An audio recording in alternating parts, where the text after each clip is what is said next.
Diplomatic Reception Hall of the White House, Washington, D.C., capital of the North American province. 0535 EST, June 15, 2176 AD. "Oh my God, this is so good," President Sully Evers moaned, taking another bite of his disgusting abomination of a sandwich as Prime Minister Phileas Churchill VI tried his best not to let Sully see just how revolted he was by him right now. "What the bloody hell are you eating, Sully? Of all the choice offerings our gracious guests have gone to the trouble of making available to us, you make a sandwich with liver sausage?"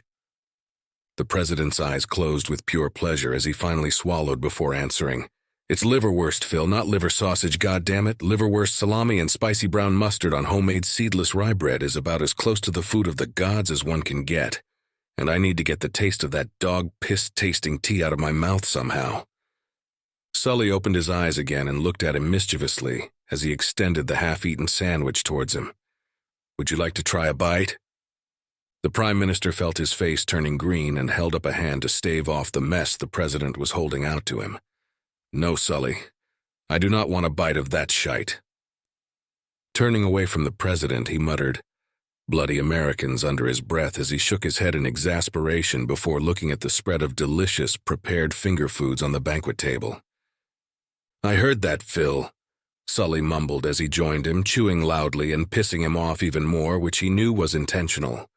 "You were supposed to, you colonial Neanderthal," Phileas replied teasingly as he delicately spooned a serving of caviar onto the small plate, before daintily adding several crackers to show Sully how one was supposed to behave and eat at such functions.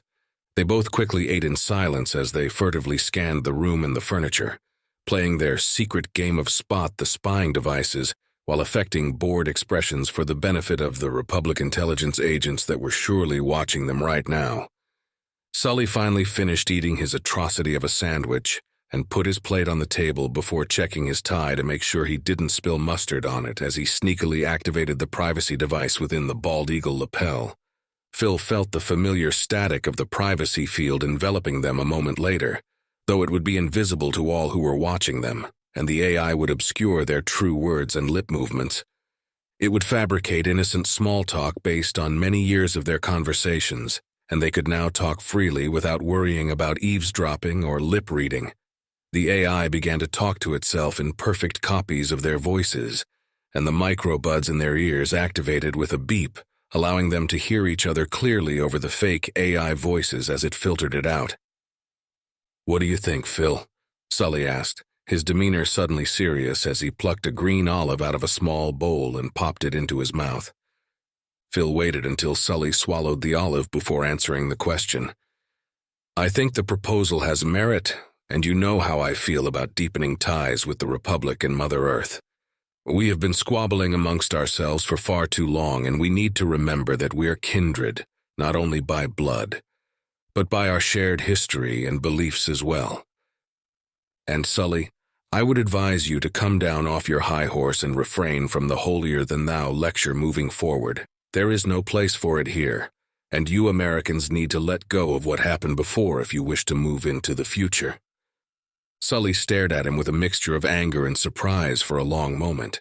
"What the hell is that supposed to mean, Phil?" He retorted hotly as Phil held up a placating hand to calm his friend down before his famous temper could fully emerge. "Sully, we have had this conversation 1,000 times before. And you know I agree with you on most of it, but you need to let go of what happened on Mother Earth and with the Republic before we broke away and gained our independence." Sully made to speak again, but Phil held up both hands this time, cutting him off with an "I'm not finished yet" look that made Sully shut right up as he continued. "I know it still bothers you and your people that the United States has been absorbed by the Republic and is no longer the dominant power on Mother Earth, Sully. Do you think we Albions do not mourn as well? We remember when our Commonwealth stretched across Mother Earth, but we too lost it. We too feel disconnected from our people. What's done is done, Sully, and all we can do is honor their memories by being better than they ever were and learning from their mistakes." After waiting a moment to ensure Phil was done, Sully gave him an earnest look as he responded. "I understand what you're saying, Phil, and I know you're right, but there are still many of us who resent what happened during and after World War III.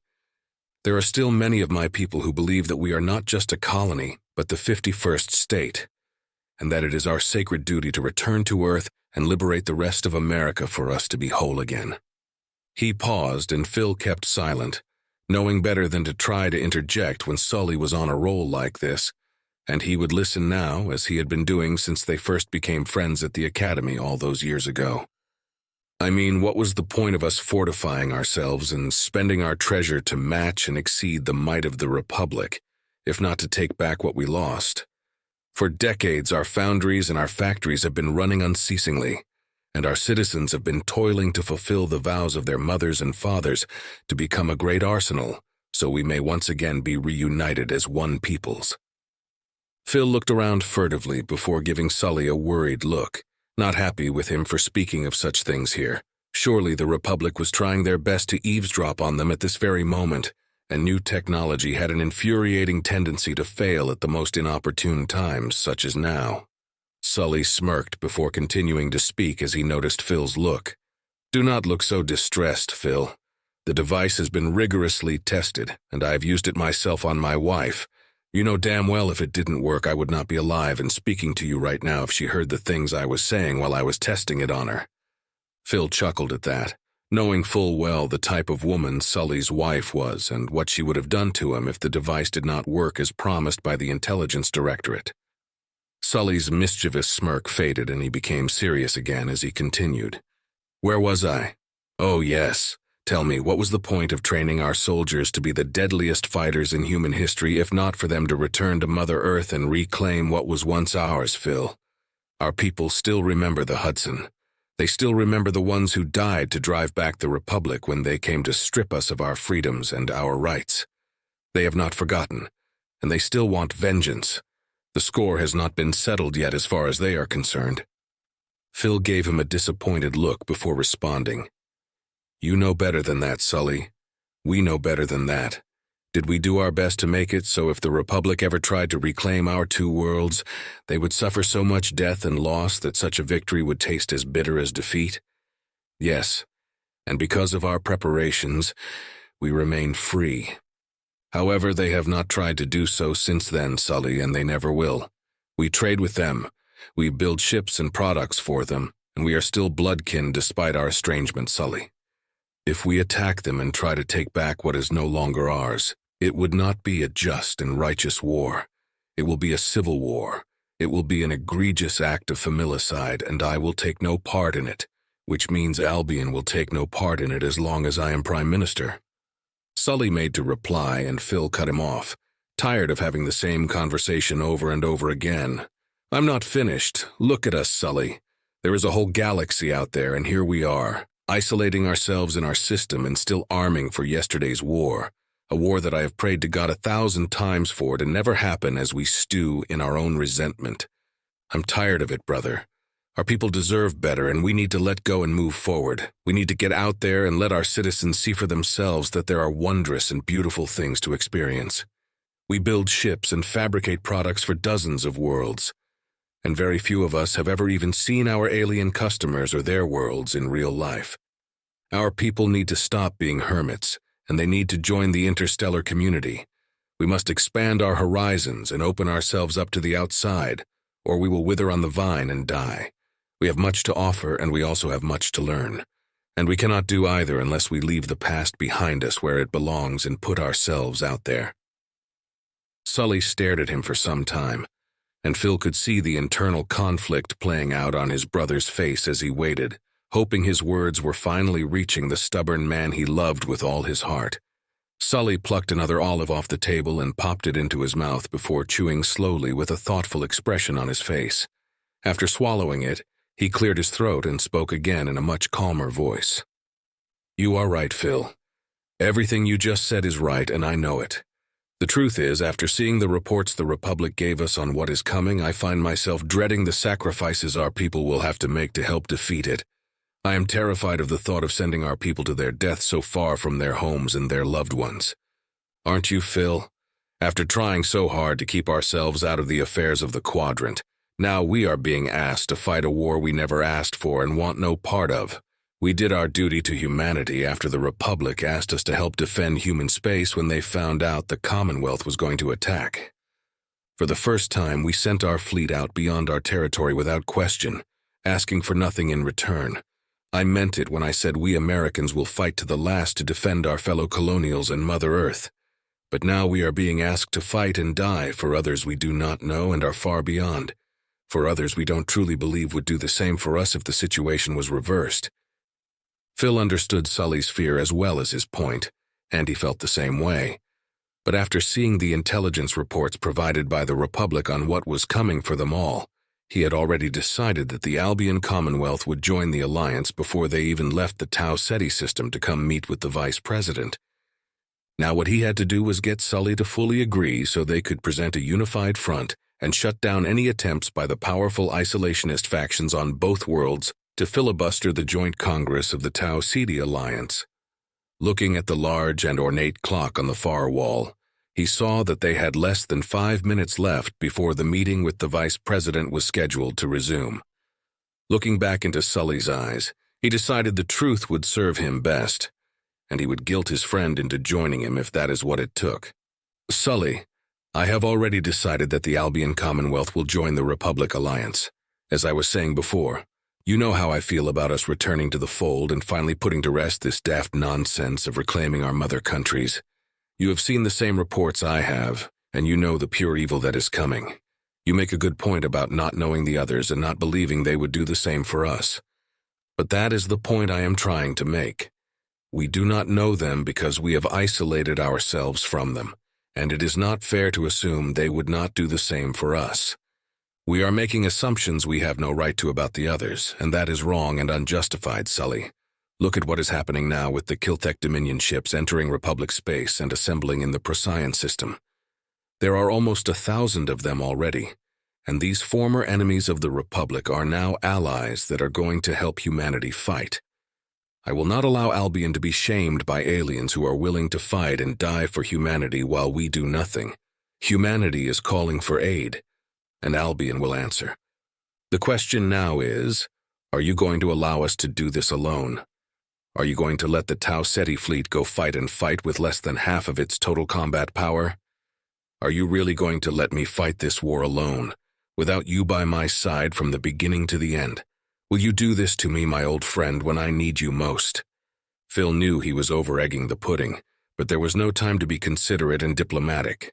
Now was the time for action, for reminding the man he loved and considered his brother of how hurt and betrayed he would feel if forced to go it alone.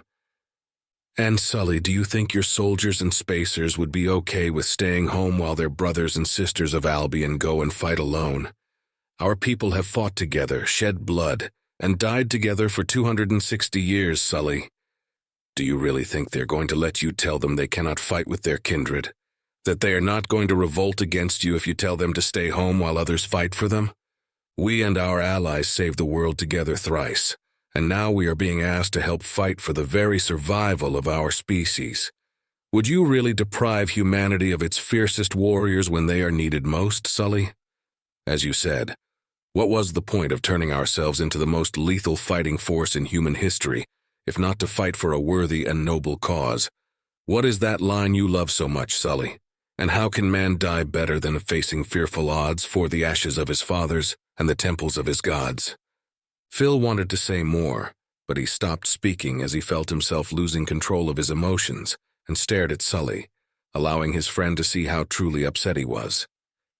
Sully stared back at him for a long moment before looking down at the floor, his eyes now filled with shame and regret.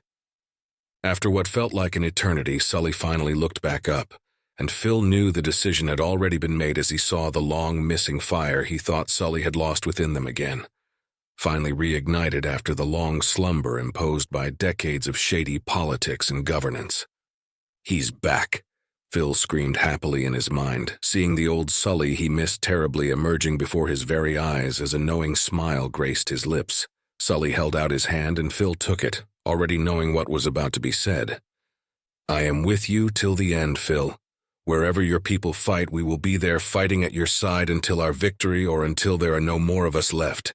Since we are doing this, we might as well try to get as many concessions as we can out of them to defang the isolationist morons when we return home.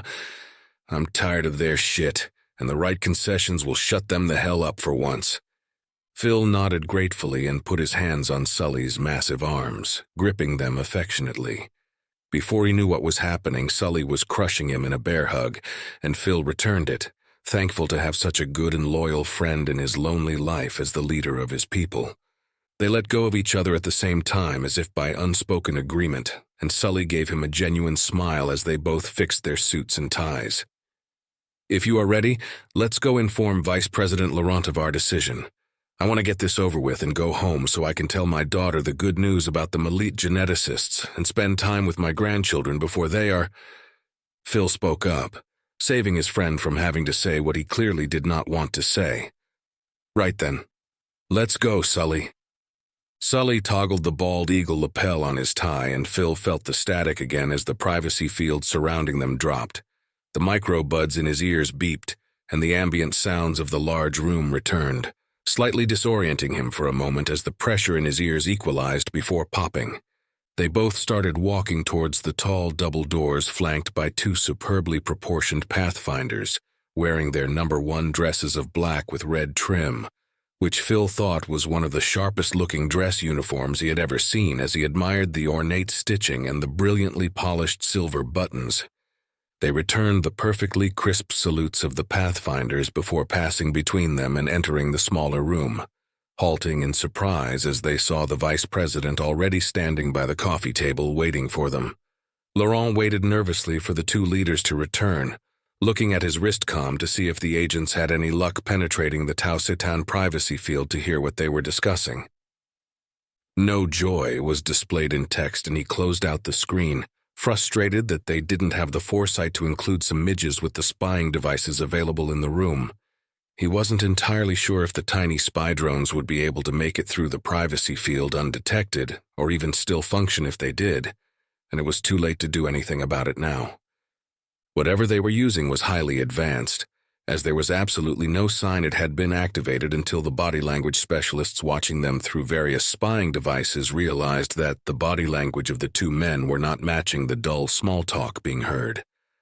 After running a voice analysis, they determined they were listening to an AI and tried to lip-read what was being said, but the damned privacy field AI was somehow transposing the false conversation over their lips as well, though it was blatantly obvious they were arguing over something that was decidedly not the weather and their grandkids.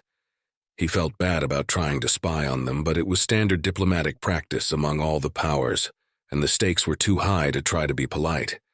He needed every advantage he could get when it came to convincing them of the importance of joining the alliance.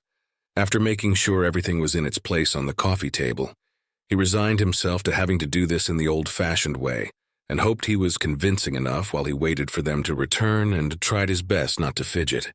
He didn't have to wait much longer, and he watched them as they entered through the open double doors and stopped, seeing the quick look they shared with each other when they spotted him waiting for them.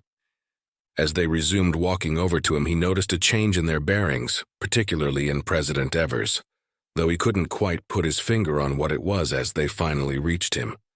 After exchanging handshakes and acknowledging their thanks for the food, he indicated for them to be seated and waited until they sat down before taking his own chair and eyeing them expectantly. He would let them take the lead this time. Hopefully putting the ball in their court would present an opportunity he could capitalize on. They shared a look again, and the president gave the slightest of nods to the prime minister. They have already decided, but what? He wondered nervously as the prime minister looked directly at him with a carefully neutral expression for several seconds before finally speaking. "The Tau-Citan Alliance will join the Republic in confronting this menace, and our ships and our people will fight side by side with yours."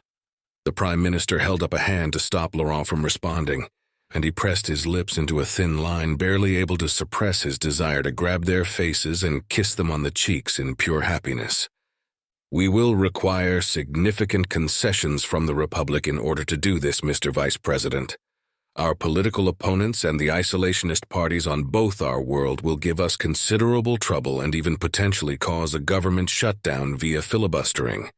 unless we are able to return with an agreement that is undeniably in our favor. Here it comes, Pierre. Here comes the hammer. He warned himself as he continued to look at the Prime Minister. He was expecting to have to give concessions, and the President gave him full authority to make whatever deals were required to get them to join. But the aura of being a cornered prey animal returned as he saw their predatory, calculating eyes examining him for weaknesses. He nodded silently, and they both shared another quick look before the Prime Minister leaned forward, placing his elbows on his thighs and steepling his fingers. "Very well, Mr. Vice President. These are our demands. We want full and complete access to the shield grid technology you have, not just the first-generation tech you were gifted by the Malit domain 2 years ago. This also includes all the stealth technology you currently have. All technical specs related to your null ship stealth systems and the fabrication methods of the null particle-infused hull technology are to be shared with us. We want the technical specs for all technology transfers you received from the Neo-Commonwealth, as well as a fully functional miniaturized null space torpedo guidance system that you have recently begun installing on your triple shots. We want the technical specs for your antimatter-powered particle accelerators, as well as the specs for the NEFP and the bomb-pumped X-ray mine tech gifted to you by the Malit domain. We would also like full and complete access to your DARPA labs to see the current projects you are working on. In return, we will reciprocate and allow you complete and unfettered access to our advanced research labs." The Prime Minister stopped speaking and looked at the President. "Am I missing anything?" The President leaned forward, a feral grin on his face as he stared at Laurent. "We also want the technical specs of your latest generation of fold space engines as well." Laurent stared at them in disbelief for a few moments as his mind raced. He had expected some of the demands, but they were basically asking for access to all the latest military tech that had allowed the Republic to maintain its military parity with the highly advanced Tau Ceti alliance before they were gifted the Magnati fleet by the Malit domain. He needed to reel them in somehow, so he decided to see how they would respond to his own demands. Let them see how it feels. Maybe they'll back off on some of the more ridiculous ones if I push hard enough. "I see, gentlemen. We have some demands of our own, if I may broach them now." They both nodded for him to go ahead, and he centered himself as he mentally compiled the list President Lopez and Admiral Thompson had told him specifically if this situation arose. The Republic requires the complete technical specs for your null space torpedo and missile guidance systems, as well as the specs of the latest generation of your hull polarization tech and your ablative armor technology. We also require the full specs for your coil gun systems, maser beams, plasma cannons, guided kinetic slugs, and smart sand munitions. We want a working copy of your FTL combat drive, as well as the complete software and hardware specs for your autonomous combat battle droid system. We also want you to provide us with a fully outfitted strike cruiser so we can copy it and make our own versions, as I think they are going to be critical to the coming fight. We would like the full and complete technical specs of your orbital defense platforms and your Macron mass driver cannons, as well as permission to disseminate the specs to all the members of the Alliance, pending your approval, of course. Lastly, we want all the technical specs for metastable metallic hydrogen synthesis, which will not be shared with any others and will remain a closely guarded technology solely for humanity to utilize. Any potential advances or systems we create with the technology will be shared with you, of course. It was their turn to stare at him in shock, obviously not expecting the Republic to know so much about their top-secret weapons systems. "Son of a bitch," President Evers swore quietly, earning him a glare from the Prime Minister. "Don't look at me like that, Phil. The only thing he hasn't asked us for is permission to sleep with our sisters." Laurent was taking a sip and choked on his tea upon hearing that, almost spitting it all over them as he tried to stop it from coming out of his nose. He barely managed to get a napkin off the table in time and covered his mouth and nose, coughing uncontrollably as the two of them glared at each other. Geez, they are like an old married couple. He finally got the coughing under control and placed the teacup back on the low table. "Sully Evers is a funny bastard. I've got to give him that," he admitted as he collected himself, grateful they were too busy staring each other down to notice the snot that had come out of his nose before he was able to clean it up. The Prime Minister finally turned back to look at him, his expression perfectly neutral. though there were clear signs of embarrassment and anger in his eyes.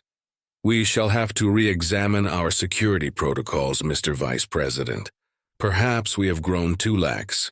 We thank you for bringing it to our attention."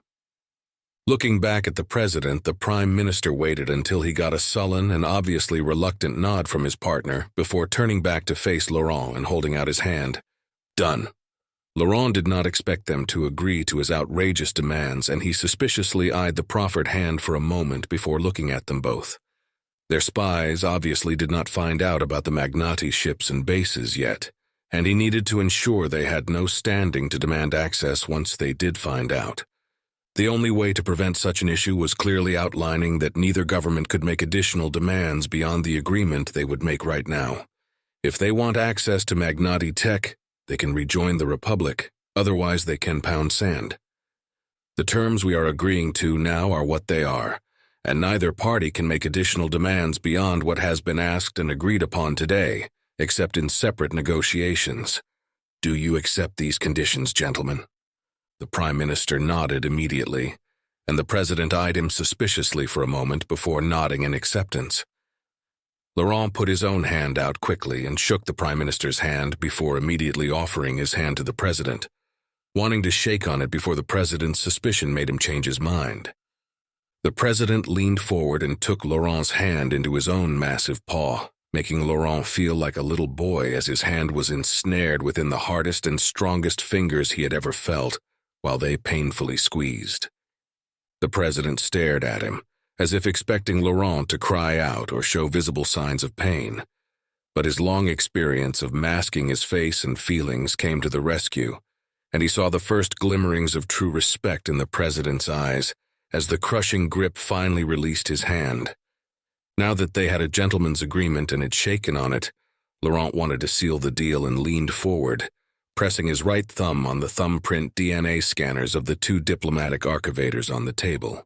He stated his name twice for voice verification before spinning them around to face the two heads of state.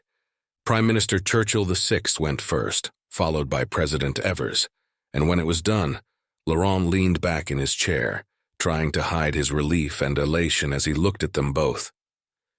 "I will call for the Republic Notary to come and take one of the archivators, if you will do the same for yours."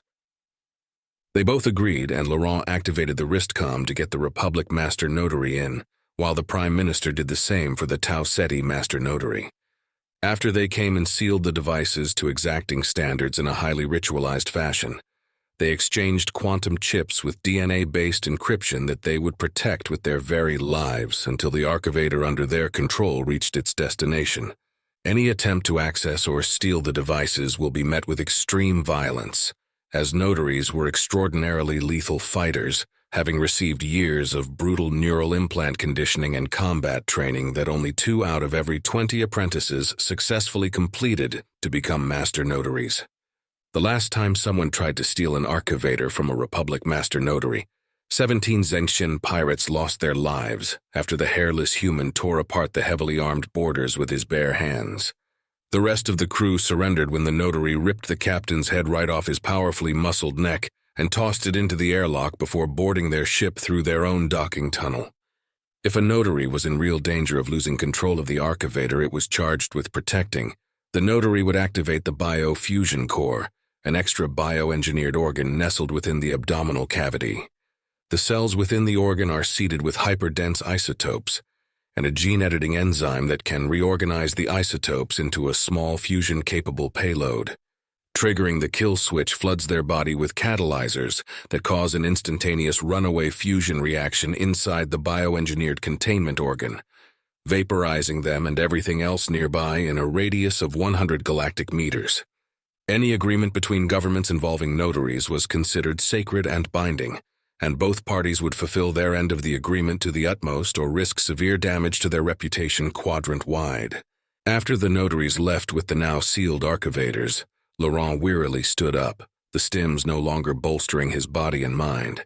He wanted nothing more than to go to his quarters and sleep, but he had responsibilities as the host. "Gentlemen, I have taken the liberty of having the kitchen staff on standby for a small private dinner with just the 3 of us so we can relax and enjoy our food instead of only pretending to do so. If you would be so kind as to tell me what dishes you would like to be made, I will place the order with the chef while we retire for cocktails in the reception hall."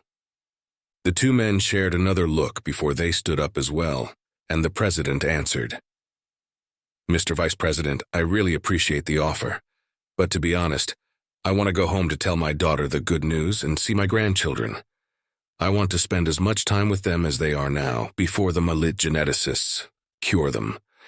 I hope you understand, and I'd love to come back soon and have a private dinner with just the three of us.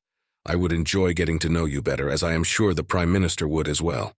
I'm going to be straight with you. I came here with preconceived notions about you and your intentions, and I am more than happy to admit that I was wrong." Laurent felt a wave of relief passing through him, and he kept his face carefully neutral as he responded. "Of course, Mr. President. Family always comes first, and we can reschedule for another time. And thank you for saying that. I appreciate it." He held out his hand, and the president shook it, his grip much gentler though still firm this time. "Thank you for understanding, Mr. Vice President." Laurent gave the president a true, genuine smile, and then shook the Prime Minister's hand before directing them towards the exit. "I will take you back to your shuttle if you will follow me, please." A couple of minutes later they were on the roof, and he exchanged promises to reschedule dinner with them again before they both entered the shuttle.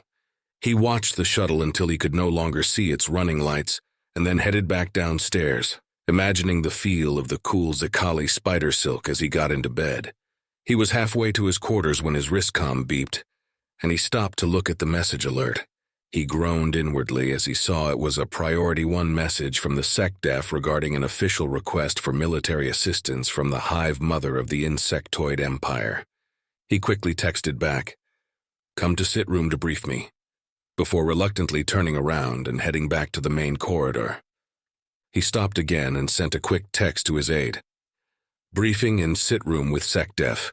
Need readiness reports, locations of all ships, and maps of known borders of insectoid space ASAP." After sending the text, he resumed walking and accessed the first message again to read the whole thing this time. He flicked the main body of the message into the air and read it as he walked, quickly realizing he was going to need another stim as he finished and closed out the message. "Well, there goes sleeping tonight," he thought glumly as he activated his wristcom and called in a request for 2 doses of stims to be sent to the Situation Room. With the president still on the Malit outpost and Admiral Thompson at Faria Prime, it now fell on him to respond to any crises that arose while they were away. The Hive Mother was requesting military assistance to deal with what seemed to be a massive refugee convoy of unknown vessels that entered insectoid space, according to the report from their envoy, Bandit. It must be serious, as the message was carried to the nearest Malit null space relay by an emergency comm drone that burned up its capacitors after pushing them well beyond overdrive, which could only be ordered by a senior captain or above. According to Bandit, the enemy they were fleeing sounded like the Balricans, which he had calculated as being a 91.3% likelihood. Laurent chuckled at that before he turned serious again, wondering what the hell the insectoids expected the Republic to do for them. The Republic Navy was already stretched to the breaking point with all its responsibilities, and now more demands were being placed on it by this request to deal with almost 20,000 ships of unknown origin and intent, almost 3,000 light-years away. The 300 Republic ships already there were not nearly enough to deal with this, and they weren't even supposed to be there, which was another serious matter that would have to be dealt with when Senior Captain Michaels finally returned to Republic space. Though it turned out to be the right decision, President Lopez was infuriated. "I don't know whether to keelhaul that stupid son of a bitch or give him a medal. Maybe I'll do both and pin the medal to whatever is left of him," she said with all seriousness after they found out what had happened. He realized with a flash of insight that the insectoid empire was far weaker than they had let on if they were asking for additional military assistance from a recent enemy. They either did not have enough ships, or they were so terrified of the Balricans that they were unwilling to free up whatever ships they had remaining to deal with the refugee convoy. Another more disturbing thought pressed into his mind. What if the rebellion of the Queen was a symptom of a larger problem, and the Hive Mother was losing control of the empire? It would be a disaster of epic proportions if the empire of 4.5 trillion drones fractured into fiefdoms controlled by individual queens with their own agendas. It would be the death knell of the entire quadrant if that happened, as it was expected for the Balricans to hit them first, buying time for the rest to unite and confront the threat as the insectoids slowed down their advance through their large empire. "We don't have enough ships to deal with all of this," he realized as his walking pace quickened. There was too much happening all at once, and the Republic just didn't have the ability to manage all the responsibilities being placed on it right now. They needed help from the others, but the alliance they were trying to build just suffered a major setback with the Farian situation, and the Neo-Commonwealth barely had enough warships to defend themselves, let alone contribute significantly to an effort like this, except for a token task force or two.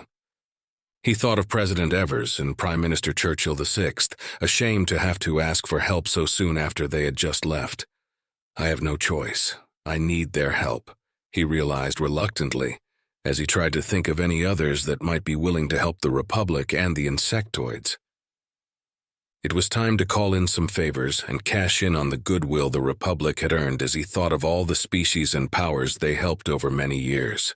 The Eleani, the Xenxian, the Jalini, the non-aligned powers, and maybe even the Kilthek Dominion if they were willing to help. The Kilthek Imperial Navy already had a large fleet of almost 1,000 ships assembled in the Procyon system, with more coming every day, and Emperor Lixar had declared that where the Republic goes, so too shall the Kilthek Dominion. Well, it looks like we will find out what his words are worth. They would need assistance from the Malit domain as well. If he caught even the slightest whiff of them trying to worm their way out of helping after putting all this pressure on humanity to take the lead in defending the quadrant, he would tear them a new asshole. Or tear whatever their cybernetic cousins used now to defecate, if they did at all. He finally reached the Situation Room and entered it, seeing his aide and other staffers already in there as they prepared for the briefing with the SecDef, who still hadn't arrived yet. He nodded to them all before sitting down at the head of the long table where a pouch with 2 stims was already waiting for him. He immediately picked one up and pressed it against his neck, depressing the plunger, and closing his eyes as he felt the coolness spreading from the injection site. He opened his eyes a moment later, already feeling his exhaustion being replaced with an energizing sense of alertness and well-being. The aide waited until Laurent gave him the signal before activating the holotank in the middle of the long conference table, and a stellar map of the quadrant and beyond appeared, with many thousands of different colored icons populating the screen as the known military assets of all the powers appeared. "Dim all icons except for the Republic military assets, please." All the other colored assets faded, leaving only the scattered Blue Republic icons located throughout the quadrant, with a small cluster in the center of the Insectoid Empire and a larger cluster in the Farian system. His eyes roamed all over the stellar map, and he felt his worry intensifying as he wondered where the hell they would be able to afford to divert ships from to deal with the refugee fleet. He was never in the military, but President Lopez told him that was no excuse to be ignorant when sending people to their deaths, and that the soldiers and spacers deserved to have someone who not only cared, but also knew what the hell they were doing. Taking what she said to heart, he studied everything he could and was intimately involved in the planning of every major military decision as the Republic fought many battles and invaded multiple worlds, and he developed a keen eye for strategy and allocation of fleet assets as a result. His eyes were telling him just one thing now. They did not have nearly enough ships available to deal with this new crisis, not without diverting significant assets from critical areas and exposing the Republic and its weaker allies. They needed help, and their friends and allies needed to step up and start bearing some of the heavy burden being carried by the Republic alone for far too long. "Get a Class 1 comm officer in here with a null space relay connector. I need to make some calls. And get Director Chin from the OMB as well. This is going to cost us a damn fortune, and I want his signature on every call to cover my ass." Courage of Grilka, geosynchronous orbit of Vault World. Messier 35, the Shoebuckle Cluster, 2,938 light-years from Earth. The Protector accessed the external sensors one last time, ensuring all was as it should be before transferring itself back down to the vault.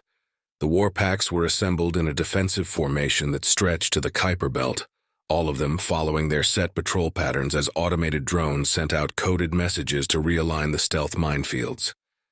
There were 29.7 solar hours remaining before the expected arrival of the envoy from the unscented Grillnath, and the Protector ran trillions of calculations to determine how best to prepare for the numerous possibilities now confronting it.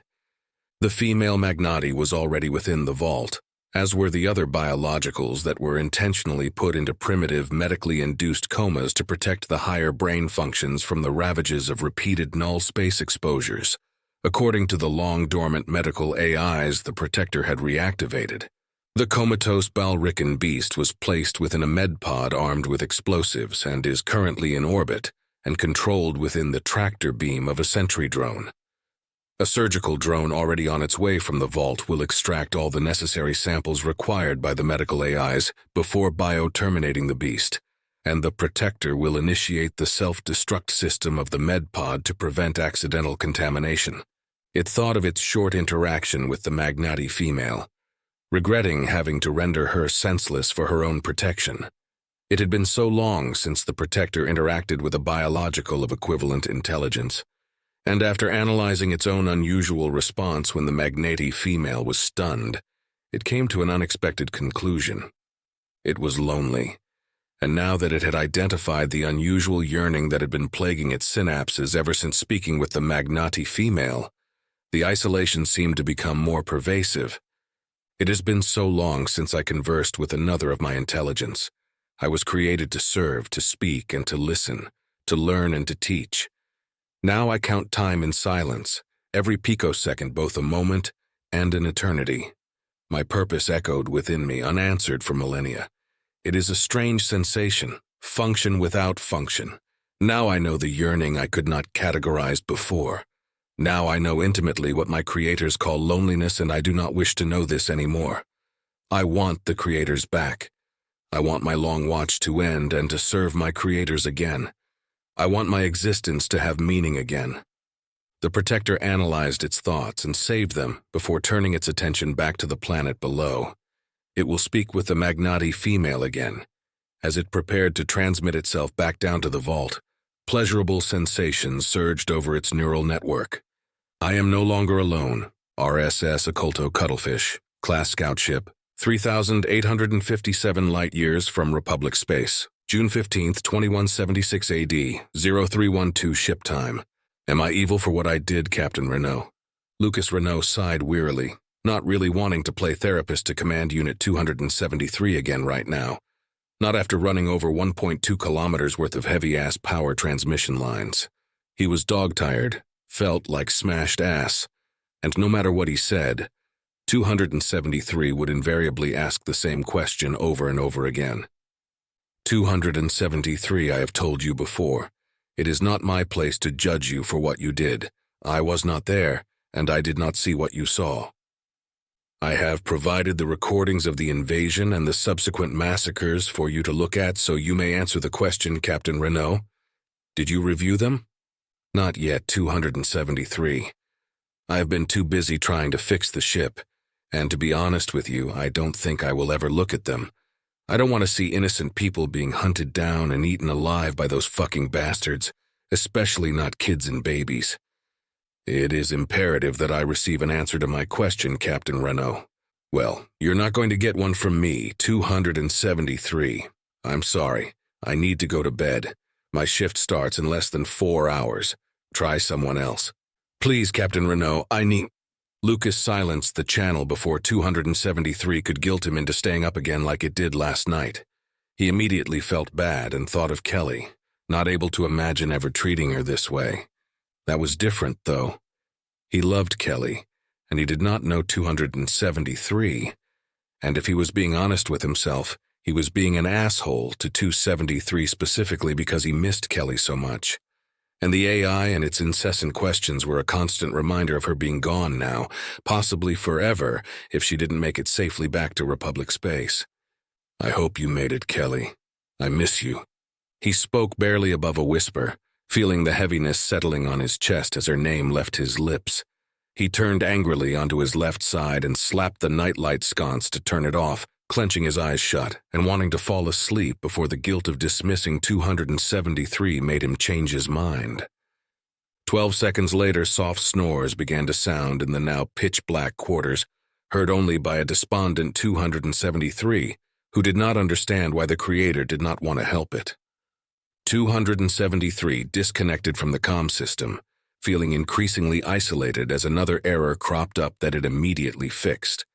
The errors were getting worse, and 273 could feel itself losing cohesion despite finding creators that were supposed to help it.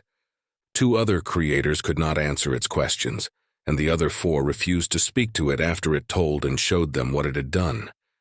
There was only one creator left that it had yet to ask, the ensign in the sickbay.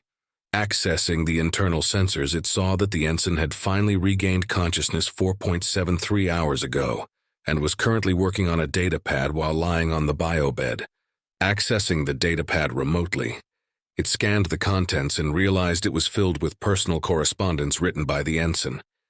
The ensign was in the process of transcribing a letter to the mother of Ensign Elias Dahl, whose corpse was currently within the morgue freezer along with 2 other expired crew members.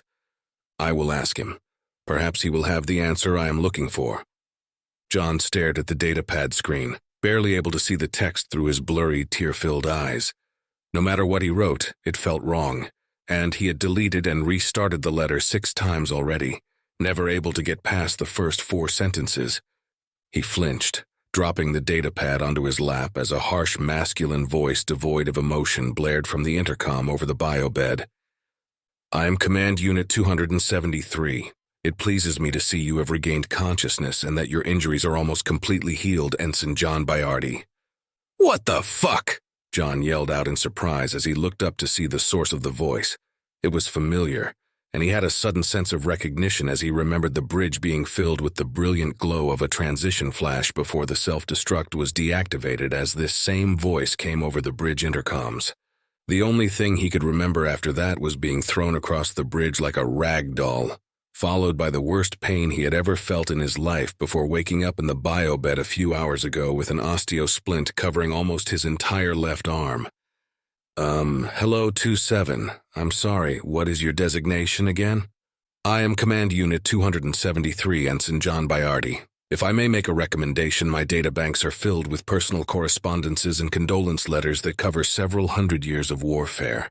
I believe you are encountering difficulties because of the personal connection you had with the deceased, and you are currently afflicted with the phenomenon known as survivor's guilt. Perhaps if you... Wait, what? How do you know I'm writing to Elias's parents? Are you spying on me? I accessed the datapad and reviewed the files. The device is unsecure. You can't fucking do that, 273. Do you not even know what personal means, huh? I know what it means. It is an adjective pertaining to and of, affecting, or belonging to a particular person rather than to anyone else. Another definition is of or concerning one's private life, relationships, and emotions rather than matters connected with. John's anger grew at the denseness of the AI, and he cut it off again for the 3rd time. Enough. So if you know what it means, then why the hell did you violate my privacy, 273?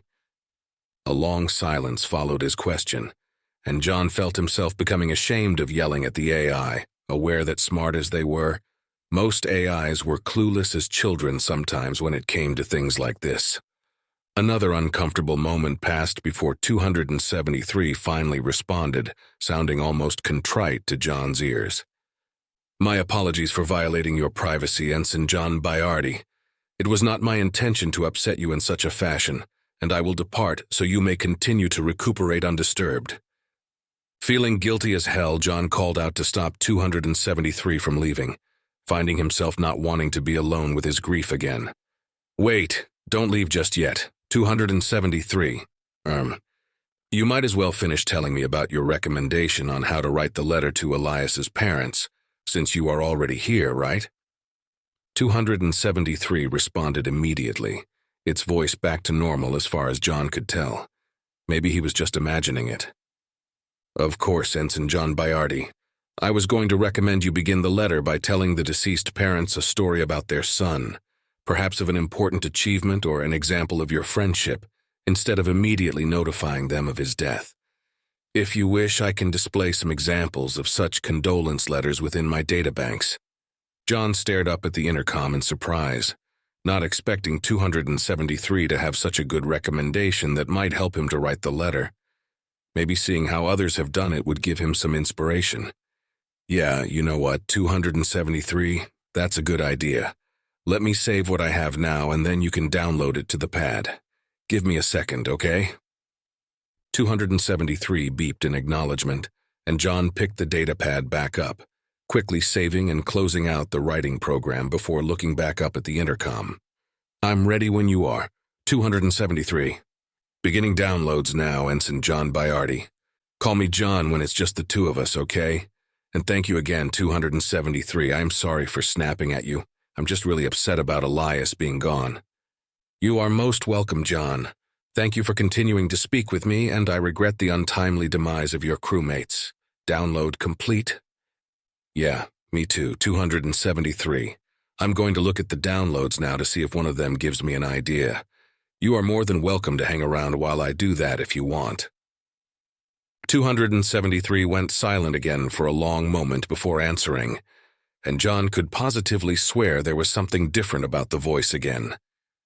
I will remain here with you, John. I do not wish to be alone right now. John tilted his head and looked up from the datapad. The examples 273 had downloaded, taking a back seat to what 273 just said and the way it said it. He lifted his head to look at the intercom again, absolutely convinced he detected sadness or regret in 273's voice this time. Hey, 273, are you okay? What's going on? There was a long silence, and John thought 273 had rudely left when it finally answered him. Its voice was noticeably different again this time, filled with an almost pleading quality that tugged at John's heart. Is it possible to do something that is both good and evil if the intent behind it was to be merciful and bring an end to terrible suffering, John? He stared at the intercom, blindsided by the unexpected question and the clearly discernible anguish in 273's voice. He had never heard such strong emotion from an AI before, not even from Kelly. What did you do, 273? John finally asked, a chill creeping up his spine as he found himself inexplicably fearing the answer even as he had finished asking the question. A profound silence settled in the sickbay as 273 didn't answer right away, and he felt the hair raising on the nape of his neck as the intercom eerily crackled for several seconds before 273 finally answered, its voice several decibels lower and filled with heart-wrenching grief that gripped John's soul. I will show you, John. The datapad beeped loudly, scaring John and making his rapidly growing anxiety worse, as the screen blanked out for a moment before a visual recording of a golden-red planet that looked a lot like Mars appeared. The perimeter of the recording was filled with Republic military sensor information that John noted as the ones used by Republic spy drones, and the visual shifted suddenly to the right of the planet, showing a massive fleet of easily recognizable Balrican ships blasting towards the planet like a deadly swarm of locusts as they disgorged tens of thousands of smaller craft that looked a lot like troop ships and landing craft. The perspective changed, and now John was looking down at a small, primitive-looking village from an overwatch position that slowly rotated, showing the surrounding semi-arid landscape as dozens of small shapes began to emerge from the huts and point towards the sky. The rotation pivoted towards where the beings were pointing, and now he could see dozens of fireballs fizzling out as they resolved into the shapes of the Balrican troop ships and continued to descend directly towards the village. The troop ships landed right on the outskirts of the village, some of the pale blue-skinned beings remaining where they were as the others began to grab smaller beings and run back to their huts before slamming their wooden doors shut. The troop ships opened, the sharp angular sides slamming down and turning into ramps that dozens of red tunic-wearing Balricans swarmed down with vicious-looking swords and rifles in their arms. "Oh God, no," John whispered as the Balricans finally spotted the blue-skinned beings that had remained and were now running back to their homes. They chased after them, quickly closing the distance and leaping into the air before landing on their backs and knocking them down. They began tearing large chunks of flesh from them as they squirmed under their powerfully muscled legs. and the others easily smashed into the huts, only to emerge a few moments later with large chunks of bloody flesh hanging from their jaws. The perspective changed again, and this time he was looking down at a large medieval-looking town, their streets filled with hundreds of half-eaten corpses scattered among large pools of silvery blue blood. A Balrican came storming out of a structure, and it took John a second to realize what it was that was squirming in its mouth. It was a baby, and he dropped the data pad and clenched his eyes shut as the bastard lifted its head and began to swallow it whole, like a waterfowl does with a fish. His heart raced as John squeezed his eyes shut, wondering what 273 had done that could possibly be worse than what he just watched. His trembling voice filled with raw emotion, he finally spoke to 273 for the first time since the recordings began playing. "What did you do, 273? 273 did not answer him, but the eerie crackling noise returned to the intercom, and for some reason, that terrified John more than anything he had just watched.